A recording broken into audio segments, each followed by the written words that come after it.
Bonjour. Donc, rebonjour plutôt. Il y a quelques points que j'ai notés pendant votre allocution. Premièrement, quand en termes de proportion de la population qui doute en ce moment du processus électoral, on dirait qu'on ne parle pas aux mêmes personnes. C'est sûr que si vous vous adressez aux électeurs, c'est un peu logique que si quelqu'un va voter, il y a des bonnes chances qu'il fasse confiance au système. Moi, ça donne que, de par la nature de mon parti, les genres de personnes auxquelles j'essaie de m'adresser, de se contenter de dire ceci est fondé, ceci n'est pas fondé, ceci est des informations, ceci n'est pas des informations. Je pense pas que c'est le rôle ni le pouvoir de la science que d'affirmer ce genre de choses-là, et plutôt que de chercher à démontrer, corriger de façon limpide, hors de tout doute, puis réelle et concrète. Autrement, ce que là, on dirait qu'il est, comme d'habitude, en ce qui concerne le gouvernement, c'est ce qu'on demande de la part des gens, c'est un acte de foi, un credo, une sorte qui s'apparente nécessairement à du test. C'est comme il y a une boîte noire, c'est comme si on dit à l'intérieur, on vous garantit que tout se passe bien dans cette boîte noire-là. En plus, j'espère que vous êtes conscient qu'il y a une position de conflit d'intérêts dans tout ça. Le gouvernement, quand même qu'on dirait que ça n'est jamais arrivé des manipulations électorales au niveau historique ou à travers le monde, je pense que vous savez que ça, en tant que tel, c'est factuel. Ce ne serait pas factuel. Puis là, on arrive à une situation où est-ce que là, c'est le vendeur, il faut qu'on se fie au vendeur pour nous assurer que ce qu'il fait est crédible. C'est comme si un jeune qui aurait volé quelque chose, puis il cache derrière son dos, puis il dit non, tu peux me faire confiance sur le fait que j'ai rien caché derrière mon dos. Tu sais, tout ça, c'est un peu... je trouve pas que ça démontre un très grand respect envers les électeurs. Puis, c'est ça. Fait que là, quand vous dites rien n'indique qu'il y a de la manipulation électorale, j'espère que vous conviendrez avec moi que c'est pas du tout la même chose, scientifiquement parlant, que de démontrer hors de tout doute qu'il n'y a pas de manipulation électorale. Donc, rendu là, ce serait quoi la meilleure façon de contrer la mésinformation, la désinformation, si c'est pas de faire la preuve hors de tout doute, justement, de démontrer la vérité, la factualité toute crue, donc la science toute crue. T'sais, vous dites que, surtout que, comme vous le dites, vous êtes sur une bonne piste quand vous dites que la méfiance vient beaucoup d'un manque de connaissances. Puis, comme McGill, justement, commençait à aller dans ce sens-là, ben c'est ça. Fait que là, est-ce que, justement, ça serait pas tout simplement ça qu'il s'agirait de faire? Puis, juste avant d'arriver plus concrètement à ma proposition dont je vous avais parlé, ben c'est ça, c'est que je rappelle, c'est comme... pour prendre une autre analogie, si il y a un feu derrière une montagne, c'est pas pareil de dire rien n'indique que c'est un incendie criminel. Je veux dire, versus d'aller sur place, prendre des photos, puis prendre des vidéos. Donc, justement, là j'arrive aux propositions.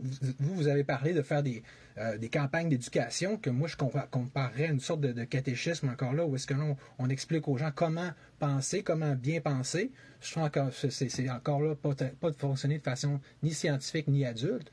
Alors que la meilleure, si on veut rééduquer, mais encore là, justement, qu'on fasse de la meilleure des façons, c'est-à-dire avec les faits, avec des vidéos, des documents très clairs, où est-ce que là, les gens vont pas seulement pouvoir prendre conscience de c'est quoi le processus électoral, mais qu'on pourra, il faudra faire comme des films, là, des documentaires, puis où est-ce que chaque étape est vraiment bien filmée, puis en détail.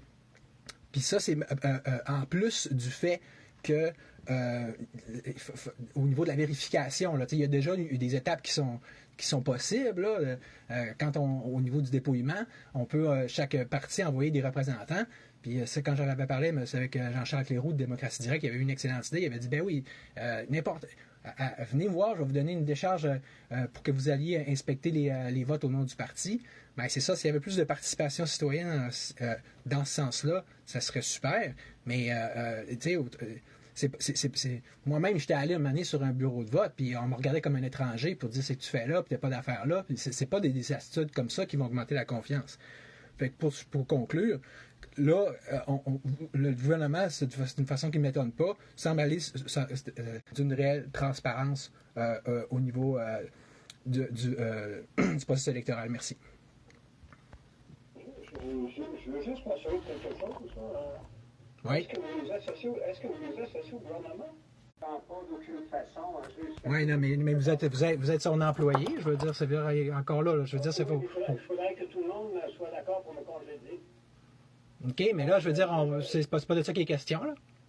Non, mais c'est parce que la manière de parler, c'est comme si je agissais, ou en tout cas, il y avait beaucoup de sympathisants des partis qui assistaient aux opérations électorales sur le terrain. Maintenant, c'est en disparition, c'est en voie de disparition. Donc, effectivement, je pense qu'on a un devoir quand même d'être plus transparent dans certains processus, pas parce qu'il y a des choses qui ne sont pas correctes, mais c'est parce qu'avant, il y avait des gens qui assistaient, maintenant, il n'y a plus personne qui assiste. Donc, on a un devoir, mais sachez, les partis aussi, mais sachez, là, parce que justement, je pense que ça fait partie de la mauvaise information de penser que c'est le gouvernement au Québec. Je ne dis pas que dans tous les pays ou dans toutes même les provinces, que c'est pareil. Mais au Québec, quand même, c'est une institution qui est complètement détachée, qui est non budgétaire. Donc, ils ne peuvent pas nous contrôler par le budget. Donc, ils ne peuvent pas nous dire on va les saigner jusqu'à temps qu'ils soient plus capables de faire des opérations. Donc, on a quand même une autonomie de ce côté-là. Donc, sachez que quelqu'un qui voudrait s'attaquer à l'élection au Québec, au gouvernement, les médias s'en mêleraient. Et tout le monde s'en mêlerait. Je ne sais pas pourquoi cette espèce de ton de défensive-là, c'est à côté de la plaque, là. C'est pas question de la crédibilité d'Élection Québec. Moi, je suis en train d'essayer plutôt de crédibilité parce que si vous n'avez pas compris que c'est la partie d'électorat que vous ne semblez pas trop vous intéresser à, qui est en chute libre, là, ben, c'est la plus forte raison auprès des communautés autochtones que j'ai la chance de connaître plusieurs des membres, puis c'est pas pour rien non plus là, que c'est bas comme ça. Les autres, ils croient pas à ce système-là. On peut essayer de regarder concrètement pour des façons d'augmenter la confiance, mais sûr que ça, c'est encore là l'éléphant dans la pièce. Si les gens, ils comprennent pas, puis ils voient pas le processus électoral, ça aide pas. Un dernier point avec vous. Vous dites qu'on devrait sonder ceux qui ne participent pas. Pour savoir pourquoi, puis savoir... Sauf que si je ne me trompe pas, les gens qui ne participent pas au processus ne veulent rien savoir des sondages. Je sais, mais c'est pour ça, je comprends, puis c'est pour ça que je vous dis ça. Moi, je leur parle. Si vous me permettez, monsieur, à chaque élection, on fait un sondage de satisfaction pour s'assurer que la majorité des électeurs sont satisfaits de différents aspects du processus électoral. Dans le fond, la façon dont l'échantillonnage fonctionne, c'est qu'on veut avoir une représentativité des gens qui votent pas. Et c'est certain, vous l'avez soulevé, puis je veux dire, pour nous autres, c'est un problème insoluble. Si les gens ne veulent pas répondre, puis ils font le choix de ne pas voter, puis de ne pas participer, c'est leur choix.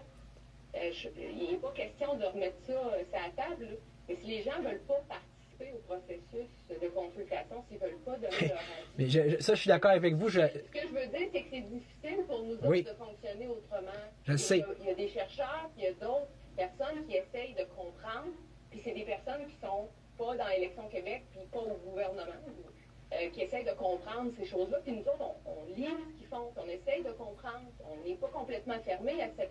Mais c'est aussi, il faut éviter aussi de penser que les gens qui ne participent pas ne participent pas pour les mêmes raisons, qui font toute partie de la catégorie qui ne font pas confiance au processus électoral. Mais moi, madame, Et ça en termes d'explication. Mais il y a un autre aspect sur lequel je voudrais réagir, si vous me le permettez.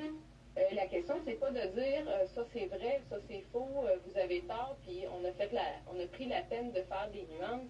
L'idée, c'est de dire, nous autres, notre job, c'est pas de savoir si les gens disent la vérité sur les campagnes ou quoi que ce soit. Vous l'avez bien compris, c'est vraiment le processus électoral. Et c'est la loi, c'est écrit dans la loi électorale. Mes collègues font beaucoup de communication pour s'assurer que les gens comprennent le processus électoral. Parfois, il y a des incidents, c'est pas la question de le nier, mais c'est de dire, ben regarde, comment que ça marche comme ça. Et je sais pas si vous qualifiez pas ça de scientifique, je sais pas comment vous qualifiez ça, mais c'est écrit dans la loi. Et vous avez raison de pointer sur la transparence, on dit un peu la même chose, je pense, à certains égards. Oui, mais tu sais, je vais vous donner un exemple de genre de théorie que moi, j'ai la chance de pouvoir entendre, mais ils vont dire, ah oui, à tel moment du vote, c'est correct, mais après ça, les bulletins sont mis dans telle chambre. Moi-même, là, je suis un peu dépouillé parce que dépourvu parce que je connais même pas assez le processus électoral pour être capable de savoir à quoi il fait référence quand il dit ça, ou de deux, encore moins de pouvoir garantir que c'est hors de tout doute. Vous comprenez? C'est comme... on va pouvoir vous envoyer une page qui a été conçue expressément pour expliquer toutes les étapes du dépouillement, par exemple. Puis, je veux dire, il y a quand même beaucoup de choses qui sont disponibles sur le site. C'est certain qu'on est envahi d'informations, puis parfois trouver la bonne information, puis qu'elle soit claire, c'est difficile, là, c'est ce qu'on dit aussi. Là. C'est dur de transmettre cette information-là aux gens, puis de dire, puis ce que je vous dis, c'est vraiment factuel. Là, je veux dire, le but, c'était pas de classifier les gens, puis de dire, ceux-là disent des mensonges, l'autre, ils disent la vérité. C'est pas comme ça qu'on fonctionne quand on essaie de réfléchir à ça. S'il y a des aspects spécifiques du processus que vous pensez qui sont mal expliqués, ça serait vraiment bien que vous parce que c'est ça qu'on cherche à faire finalement. Oui, d'ailleurs, maintenant, si je veux vous recontacter par la suite, là, plus ou moins directement, là, soit vous en particulier, ou comment que je peux le faire, là? Comment je pourrais faire? Vous avez un point de contact, je pense, pour la réunion d'aujourd'hui. Le même point de contact que ce que vous avez eu pour la transmission d'une invitation. OK. On verra selon la nature des questions que le bon intervenant pour répondre. C'est ça, mais... Comme Mme Légaré dit, M. Olivier, là, parce qu'on dit la même affaire. Là. Je veux dire, on travaille à transparence, on a une direction des communications qui ne fait que ça, penser à ça, comment mieux expliquer le système électoral. Il y a peut-être des choses qu'on fait que vous ne connaissez pas, on va vous les faire connaître, mais on n'est pas bien loin un de l'autre. Quand on vous écoute, là, on ne peut pas être plus d'accord que vous pour mieux expliquer ça aux citoyens. On le disait, puis quand vous dites on dit des choses, il y a le rapport de McGill sur lequel on se fie, avec lequel vous pouvez être d'accord ou pas, mais qui dit effectivement que les gens ne connaissent pas comment on dépouille le scrutin. Puis là, on s'attelle à réfléchir à comment mieux répondre à ça.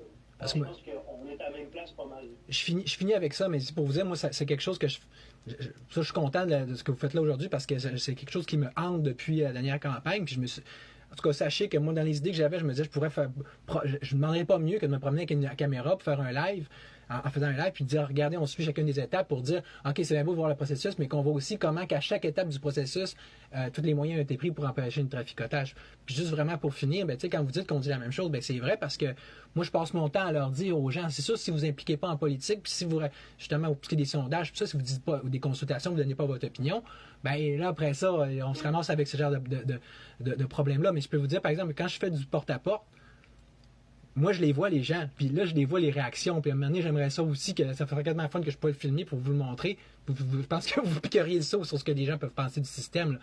Là. Nonobstant là, les chiffres, puis nonobstant les... En tout cas, dans les circonscriptions bien normales comme ça de Chicoutimi, exemple, mais, ou les autres au Lac-Saint-Jean, là, puis sans parler des Autochtones. Okay. Pensez-vous que ça va avec l'âge quand même? Quand vous dites que faites du porte-à-porte, surveillez-vous les réactions, peu importe? Non, c'est ça qui est drôle. C'est pour ça que je trouvais ça intéressant, vos chiffres, ce qui t'attend à suggérer, c'est vraiment une affaire de jeunes. Mais c'est comme ce fameux 33% des gens qui votent pas. De mon expérience, de ma connaissance à moi, il est très diversifié. Puis il y a beaucoup de gens, je dirais, pourtant des générations qui sont 60, 70, qui sont les meilleurs voteurs d'habitude. Il y en a beaucoup aussi dans cette tranche d'âge-là, les fameux baby boomers, ça sont les plus nombreux je veux dire, tout court, de toute façon. Fait que il y en a beaucoup, une bonne strate eux autres aussi dont la pensée a évolué de façon plus anarchiste. Puis c'est pas moi qui vais aller leur reprocher d'ailleurs. Merci pour cet échange-là, M. Olivier. C'était intéressant. On s'est retrouvés à la fin, c'est bien. Tout au long, en fait, c'est juste... Oui, Mme Dandeno a été très patiente. On va lui laisser la parole. Merci. Oui, bonjour. Bon, alors, ce que je veux faire, merci pour la présentation et sur la participation aux élections générales de 2022 et sur la désinformation au contexte électoral.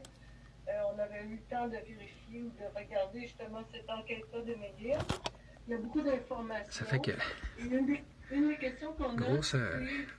grosse discussion. Si vous avez un peu de quoi ça a l'air, expliqué le rapport entre cette présentation-là et la consultation. Mais c'est ça, fait que c'est pas trop montré parce que là, on va me faire achaler, là. C'est comme... concernant votre présentation, pas qu'il y ait du monde qui dit tu nous as montré le public sans qu'on ait voulu demander, là, mais contrôler sur le... C'est ça, fait que c'est comme vraiment une je vais vous montrer un peu la présentation, le titre là, de cette affaire-là. Qui vise à interférer dans les élections, y compris ce qui était dans le document de McGill. On parle entre une communauté qui concerne les... Moi, vous entendez ce qu'elle dit. Oui, complotiste. La première chose, c'est qu'on est au Québec, au Canada, dans un monde de fausses informations, de rumeurs, de doutes à tous les jours. C'est pas quelque chose de nécessairement spécifique aux élections. Je pense qu'il y a des partis marxistes-léninistes. De la situation du mode de vie aujourd'hui. On pourrait tout aussi bien affirmer que l'ensemble des campagnes électorales des soi-disant grands partis sont menées sous forme de micro-ciblage et ils utilisent les réseaux sociaux pour s'immiscer dans la vie de la population avec des informations personnelles des gens et en donnant des informations fausses, souvent trompeuses pour influencer le résultat des élections. C'est d'une part sur... Même si la désinformation... je vous montrerai un live après, mais en tout cas, la deuxième partie, c'était vraiment sur les raisons pour lesquelles les gens... Je trouve que c'est un très joli mot pour désigner une activité de ce type-là qui est intentionnelle. Il essayait, en fait, dans la deuxième partie, de trouver les raisons pour lesquelles les gens ne s'impliquent plus, ne votent plus, mais c'était comme une sorte d'espèce de propagande sur la désinformation. Je m'y attendais un peu, c'est pour ça que j'avais été préparé à faire un speech et un live. Afin de présenter une issue qui est favorable pour soi-même. Si mon objectif est de fabriquer un accord là-dessus, alors c'est très intéressant. Et la question qu'on pose, c'est pourquoi perdre du temps à discuter des individus, des partis ou de groupes qui se livrent à de telles activités. Le processus électoral démocratique adopterait des normes qui ne permettraient pas de financer de telles activités avec les fonds publics. En matière de désinformation, la première chose qu'une loi électorale moderne devrait accomplir, c'est de cesser de protéger et de financer les principaux coupables de la propagation de la désinformation, que sont des activités qui amènent... Marxisme-léninisme, vous voyez, le totalitarisme, regarde, c'est toujours ça. Comment on peut devenir toujours plus totalitaire? La désinformation, c'est monnaie courante aujourd'hui. Et la méthode utilisée, c'est de décontextualiser des faits, comme il a été mentionné tantôt, pour les priver de leur sens et de leur signification, tout en présentant des faux récits, pour proposer des fausses alternatives. Ça, je pense que c'est très important. Le processus électoral lui-même, tel qu'il est, prétend que le peuple a le choix entre les soi-disant grands partis et les programmes qu'il propose. Ou ce que suggère l'un de ces programmes, mais ce n'est pas le cas. Ils représentent des intérêts privés étroits. N'est-ce pas de la désinformation quand on vise à dissimuler l'objectif selon lequel la loi électorale actuelle fait taire la voix des citoyens lors d'une élection? C'est-à-dire qu'on leur demande de voter une fois tous les 4 ans, on met un X et on fait taire leurs demandes, leurs besoins et leurs besoin de pouvoir participer aux décisions qui sont prises, trouver des solutions et qu'est-ce qu'eux pensent pouvoir apporter aux solutions. C'est quelque chose qui est toujours exclu. Les fausses alternatives, ça maintient le problème que dans le cadre actuel, c'est maintenu, que c'est des médias officiels qui ne permettent pas que des débats comme tels puissent se tenir. Alors, ces alternatives permettent des alternatives à la loi électorale, le fait de moderniser le processus pour permettre aux gens de parler en notre nom, de dire, de participer. Je pense que c'est très important et il faut se pencher là-dessus. Beaucoup de choses peuvent être accomplies en mettant fin à l'autre volet, c'est la question du financement des partis politiques. À notre avis, beaucoup de choses peuvent être accomplies en mettant fin à ce financement-là aux partis politiques et en finançant plutôt le processus. C'est-à-dire que 100% des fonds publics devraient être utilisés pour encourager les gens à participer dans la vie politique, dans les affaires politiques. Et s'il y a des gens qui veulent tromper ou des partis qui veulent tromper la population, ben, le public va tirer ses propres conclusions. Mais dans ce sens-là, l'effort doit être mis, je pense, à avoir un processus électoral qui est démocratique et qui va interdire de financer de telles activités avec nos fonds publics.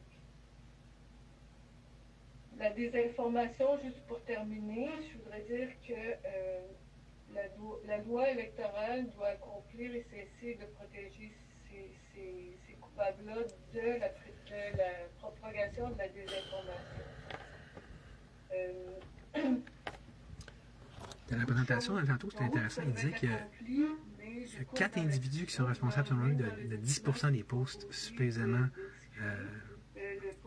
à caractère désinformatif. Là, fait que j'aimerais bien savoir c'est lesquels. Je suis sûr que c'est du monde de notre gang.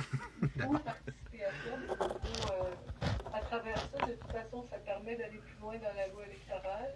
Et ce qu'on voudrait aussi suggérer au directeur général des élections, c'est que la période de consultation, elle doit terminer le 30 mars. On pense que ça devrait être beaucoup plus long parce que pour qu'il y ait beaucoup de gens qui participent et se saisissent justement de comment ça fonctionne la loi électorale, ça devrait être prolongé. C'est ça. Merci, Mme Donneau. Donc, je comprends qu'on va recevoir un mémoire du Parti marxiste-léniniste sur notre consultation. C'est très exact. Bon, ça va nous faire un grand plaisir de lire. Puis d'ailleurs, votre première question, c'était c'est quoi le lien entre la présentation sur la désinformation et la consultation? Katia l'avait abordé en conclusion, mais peut-être qu'elle peut repréciser exactement le lien entre les deux. Oui, donc, préalablement à la rédaction et à la publication de ce document-là, on a fait des recherches.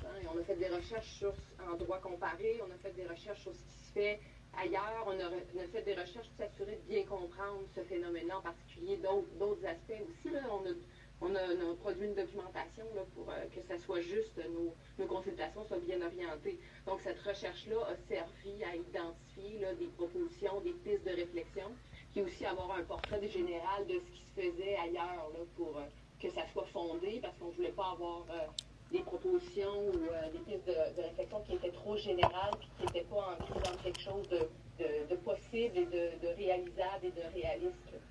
Voilà. OK. Merci beaucoup. Merci, Mme. Toujours sur... oui, M. Lamy. M. Lamy, vous êtes la parole. Disons qu'on voulait soulever l'idée de parler beaucoup des médias ou quoi que ce soit. Moi, personnellement, les médias traditionnels, il y a trop d'opinions, donc pas assez de fait. J'ai une proposition à faire. Parti conservateur, ça. On a discuté ensemble chez nous. C'est que l'élection au Québec, pour toute nouvelle politique, l'avertissement souvent devrait être l'annonce journalistique, virtuelle, télévisuelle et radiophonique, ajoutée sur le gouvernement. C'est comme médias, faute de ressources, nous ne pouvons pas sonder et corriger les positions et actions de tous les partis politiques. Nous vous recommandons de consulter le site d'Élections Québec, de l'information sur les autres partis politiques reconnus et de vérifier les informations à la source.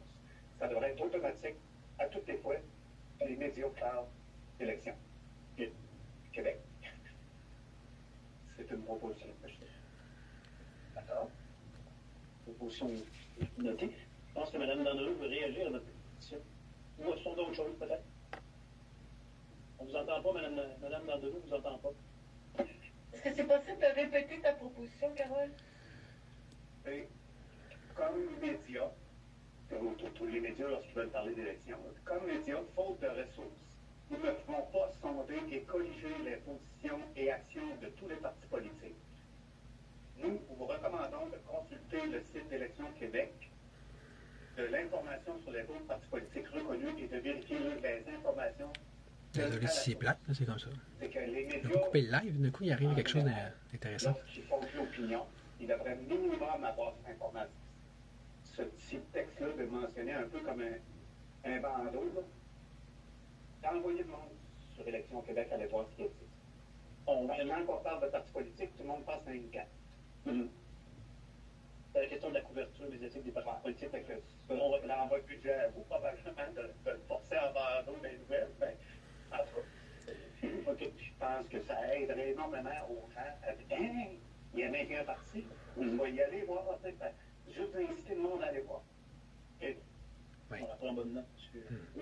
Est-ce qu'il y avait d'autres interventions? Je n'ai pas vu de main levée virtuelle. Est-ce qu'il y en a? Je veux pas. On a encore du temps, hein, je veux pas. On peut vous entendre si vous avez d'autres réactions.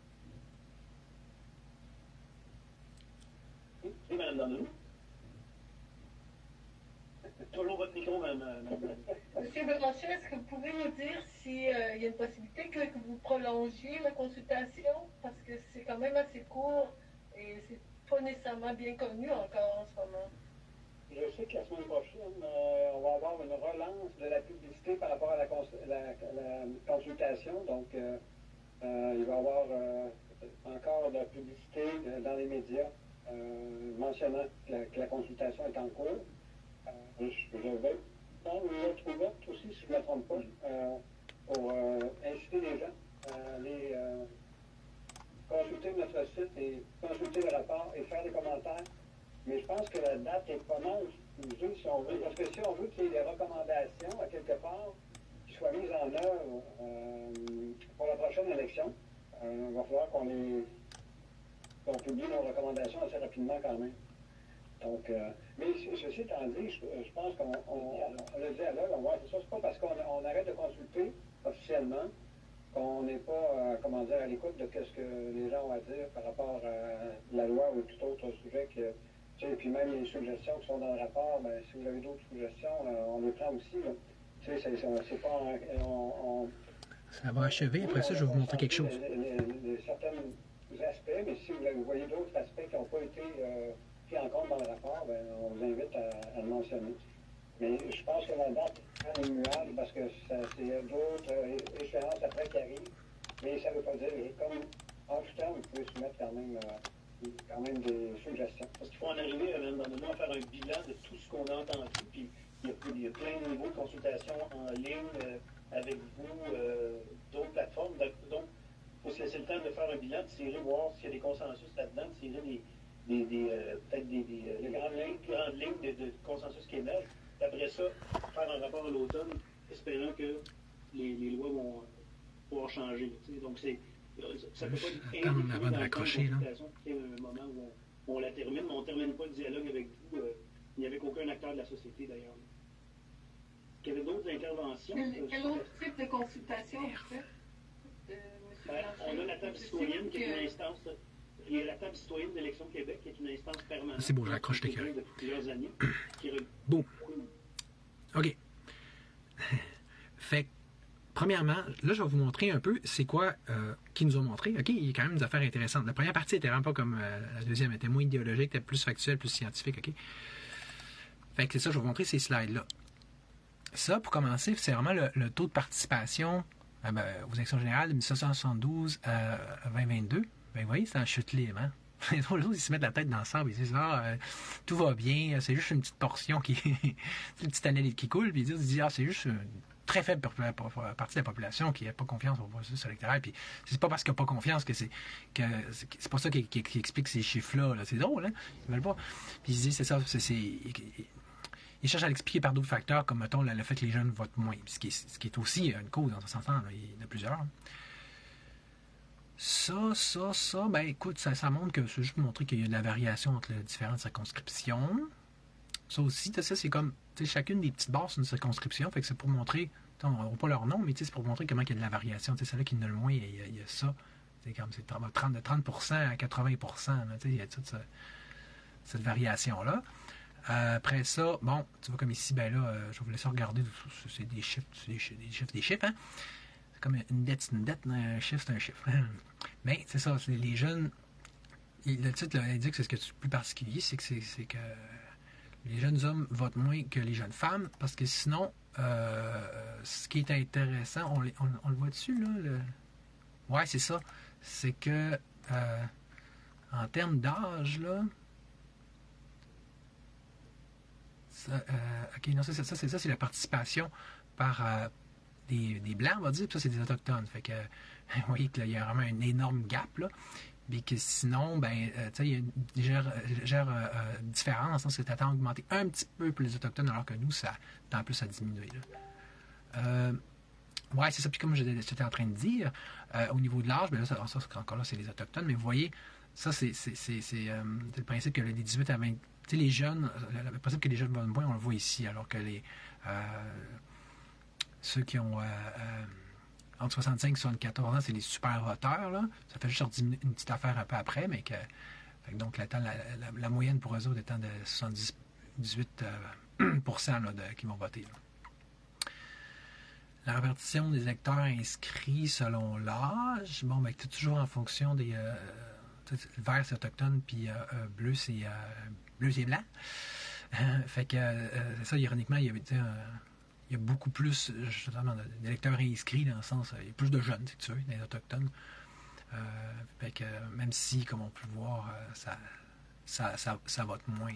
Mais ça explique quasiment aussi, vu que les jeunes votent moins, puis que les Autochtones, il y a beaucoup de jeunes.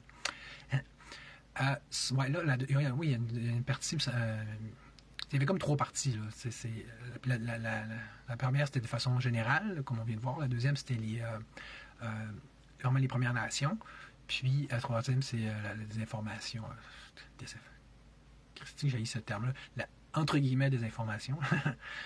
OK, fait que ça, tu voyez, ça, c'est les 2 nations autochtones qui votent le plus. C'est Abenaki puis les Hurons-Wendat. On remarque que les deux sont situés typiquement plus en zone urbaine. Après, tu as les Atikamekw puis les Inuits. Je ne sais pas pourquoi en tout cas, qui ont mis les Atikamekw. Ah oui, ils ont mis avec les Inuits pour montrer qu'il y a vraiment une population similaire, même si c'est 2 peuples très différents. Là, mais, puis après ça, tu vois, là, les Atikamekw, ils ont mis aussi. Là, tous ces vers-là, c'est des Autochtones qui votent le moins. Donc, les Inuits, les Cris, les Atikamekw, puis les Anishinaabe. Bègue, c'est ça? On ne connaît même pas nos Premières Nations, en tout cas. Hein? Même moi.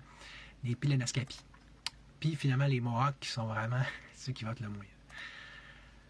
Ça, c'est le taux d'inscription selon la nation. Fait que les Mohawks, encore là, que c'est les autres que c'est moins inscrit. Les Naskapi, tu vois, c'est eux qui sont les plus inscrits.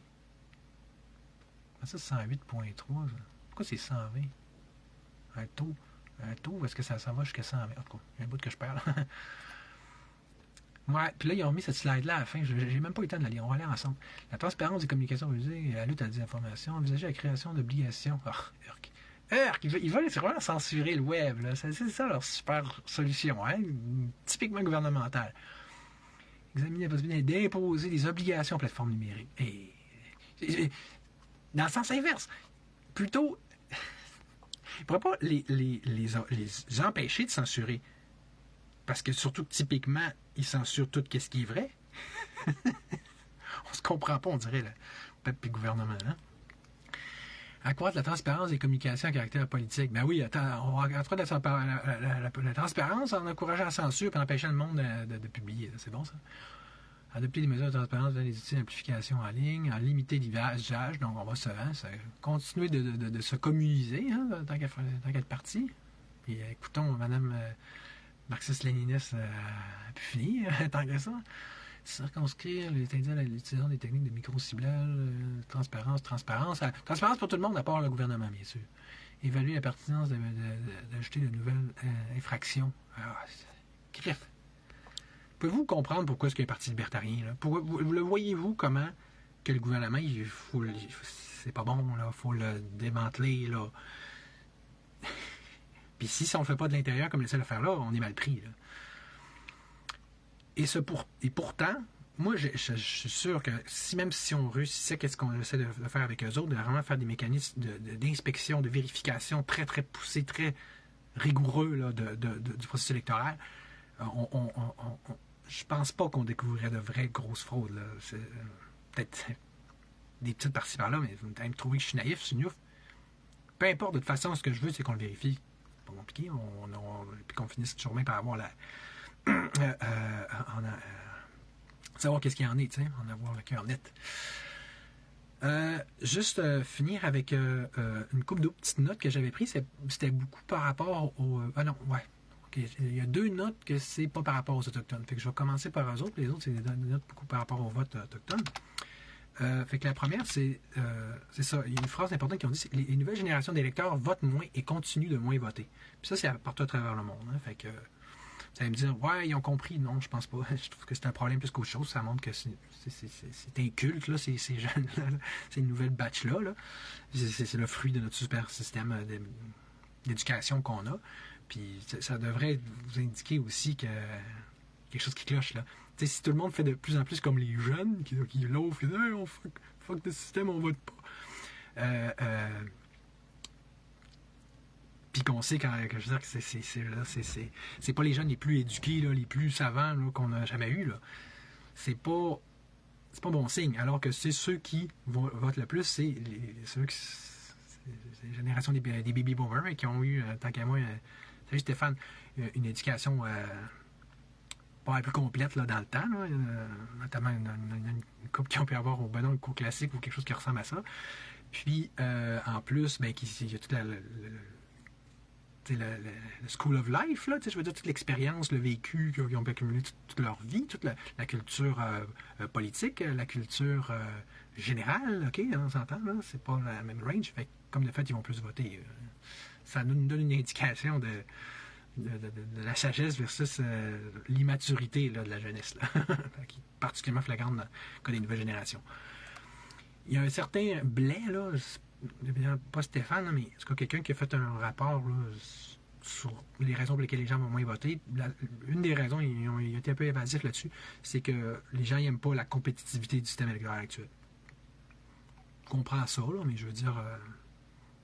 je sais pas si tu as remarqué que la nature est assez compétitive aussi, là, le principe de la sélection naturelle. Là, puis oui, il y a de l'entraide dans la nature aussi, mais pas juste ça. Je ne sais pas si vous avez remarqué. Là.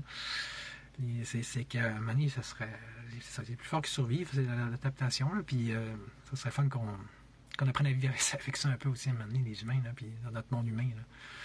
Sainement, plutôt que ce soit toujours juste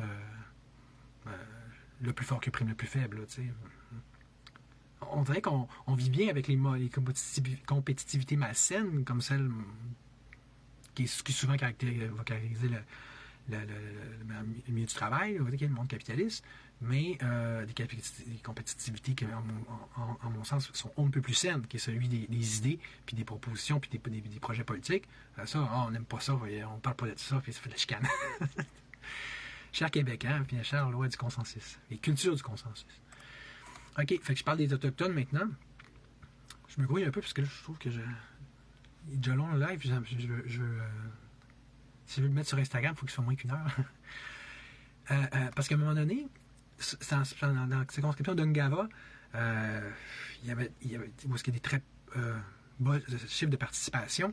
Il y avait quelqu'un qui avait interviewé un chef à un moment donné, je ne sais pas si c'était un candidat, puis il a dit pourquoi il va voter aussi peu que ça, puis tout ça, puis le chef il avait répondu pourquoi on devrait s'intéresser à vous? Vous ne vous intéressez pas à nous. Vous ne mettez même pas de pancarte. Il n'y avait aucun candidat qui vient nous voir. Boum! C'est assez fort pareil hein, comme réplique. Puis surtout, c'est pas juste on ne peut plus vrai, c'est aux gens beaucoup trop vrai, c'est juste c'est d'autant plus préoccupant. C'est encore une fois, les Premières Nations, tu vois, qui sont mis de côté. Là, OK, oui, ils ne s'aident pas en n'allant pas voter tant qu'à moi, là, c'est la fois que je le dis, là, ou même peut-être le Québécois, là. Mais, tu sais, c'est un cercle vicieux, là, tu sais, à force qu'il n'y ait jamais personne qui se soucie d'eux au niveau électoral, ça n'aide pas, comme, hein, ça ne va pas aider. D'ailleurs, à un moment donné, il y a un Jean Cloutier qui était là, le représentant de Climat Québec, qui avait jadis été le candidat pour Parti vert, puis il disait que il y avait même dans sa campagne où est-ce qu'il s'était présenté, un chef où il y avait les deux chefs, je pense, qui avaient refusé qu'il y ait des bureaux de vote sur la circonscription. D'habitude, j'ai vérifié pour ça, il y a toujours un bureau de vote sur chaque réserve, là, chaque communauté autochtone. Puis là, il est allé rencontrer le chef, lui, puis le chef, justement, un peu comme l'autre, il avait dit, nous, c'est la première fois que des pancartes sont installées. Puis aucun candidat vient nous voir. Fait il dit, OK, c'est correct. Il a finalement accepté qu'il y ait un bureau de votation. C'est ce qui montre aussi qu'il y a un type d'intéressez-vous au moins un minimum à nous, puis ça va donner des chances. Puis, oui, un aspect qui a influé dans la décision, c'est qu'il a dit, ça l'a aidé aussi quand je lui ai dit le nombre de personnes que ça ferait travailler d'avoir un bureau de vote. Puis, une dernière note, c'est que les services communautaires aussi, souvent, sont payés par le fédéral. Fait que c'est sûr que peut-être qu'au provincial, ils ne se sentent pas ou moins concernés. Là, ça aide pas. Mais comme je disais, Parti libertarien, comme j'ai toujours dit, OK, c'est ce que je viens de dire sur le fédéral et les organismes communautaires, c'est une aberration parmi une infinité, tu comprends, du système politique actuel. Tu sais, je pense pas que ça soit trop demandé, que ça soit trop exagéré, de dire on peut tout flusher, s'il vous plaît, puis recommencer sur des bases plus logiques, décentralisées, basées sur l'autogestion. Non, je ne veux pas. C'est juste que si on ne passe pas par le système, bonne chance pour y arriver. Je suis encore ouvert aux suggestions, là, on peut toujours rire. Merci, bonjour.